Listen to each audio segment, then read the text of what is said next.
আদম আলাইহিস সালাম বললেন, রুহু কবজ করতে আসছো মানে? আমি বাঁচবো তো 1000 বছর। কয় বছর? মালাকুল মাউত বললেন, না না, ওই যে আগের কথা স্মরণ করেন, আপনি 60 বছর দিয়া দিছিলেন। কয় না, আমি দেই নাই, আমি আরো বাঁচুম। একজন মানুষই শুধু জানতেন যে তিনি পৃথিবীতে কতদিন বাঁচবেন, সেটা হচ্ছে সাইয়েদনা আদম আলাইহিস সালাম। ওনাকে বলে দেওয়া হয়েছিল, উমরুকা আলফু সানা, তুমি পৃথিবীতে বাঁচবে 1000 বছর। কয় বছর? সাইয়েদনা আদমের সামনে অনেকগুলো রুহু রাখা হলো। সাইয়েদনা আদম বললেন, এরা কারা?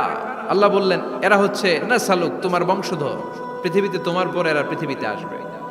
সাইয়েদনা আদম বললেন, আল্লাহ, ওই যে একটা রুহু দেখা যায়, এটার নাম কি? আল্লাহ বললেন, হাদা ইবনুকা দাউদ, এটা তোমার ছেলে দাউদ, সে দুনিয়াতে নবী হয়ে আসবে, তার ছেলে সুলাইমানও নবী হয়ে আসবে। সাইয়েদনা আদম বললেন, মাবুদ, আমার ছেলে দাউদের কত বছর হায়াত আপনি দিয়েছেন? আল্লাহ বললেন, 40 সানা, মাত্র 40 বছর, 4 ইয়ার্স, 40 বছর তোমার ছেলেটা বাঁচবে।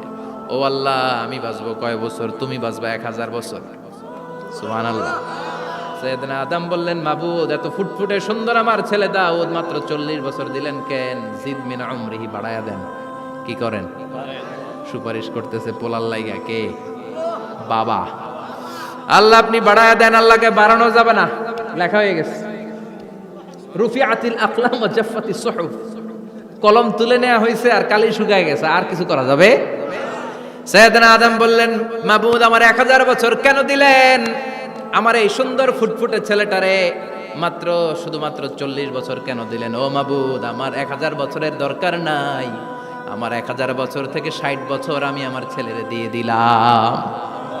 দাউদ আলাইহিস সালাম বাঁচবে 40 বছর, তো বাপ আদম যদি আরো 60 দেয়, 40 আর 60 মিলে কত হয়? 100। ভালো হিসাব বোঝেন, 100। আর আদম আলাইহিস সালাম পেয়েছিলেন 1000 বছর, 60 কমে গেলে রইল কত? 940 বছর পৃথিবীতে থাকার পরে মালাকুল মাউত চলে এসেছে। কারণ এটা on time, the death will come on time, it never late, কখনো দেরি হয় না। আল্লাহ বললেন, লিকুল্লি উম্মাতিন আজালুন ফাইদা জাআ আজালুহুম লা ইস্তাখিরুনা সাআতান ওয়ালা ইস্তাকদিমুন। মৃত্যুর একটা নির্ধারিত সময় আমি বেঁধে দিয়েছি, অন টাইম। অন টাইমেই চলে আসে, 1 সেকেন্ড আগেও আসবে না, 1 সেকেন্ড পরেও আসবে না। 940 বছর বয়সে মালাকুল মাউত এসে হাজির, এসে বলল, জিইতু আন আকবাদা রূহাক, রূহ কবজ করতে আসছি। আদম আলাইহিস সালাম বললেন, রূহ কবজ করতে আসছো মানে? আমি বাঁচবো তো 1000 বছর। কয় বছর? মালাকুল মাউত বললেন, না না, ওই যে আগের কথা স্মরণ করেন, আপনি 60 বছর দিয়া দিছিলেন। কয় না, আমি দেই নাই, আমি আরো বাঁচুম, আরো 60 বছর পাওনা আছি, আমি দেই নাই।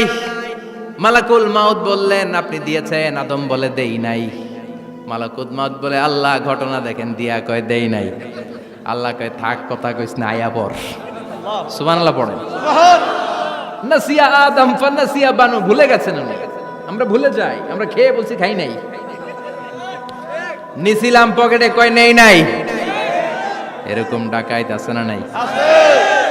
নাসিয়া আদম ফানাসিয়া বানু, বিশ্বনবী বললেন, আদম ভুলেছে তো তার সন্তানরাও ভুলে যায়।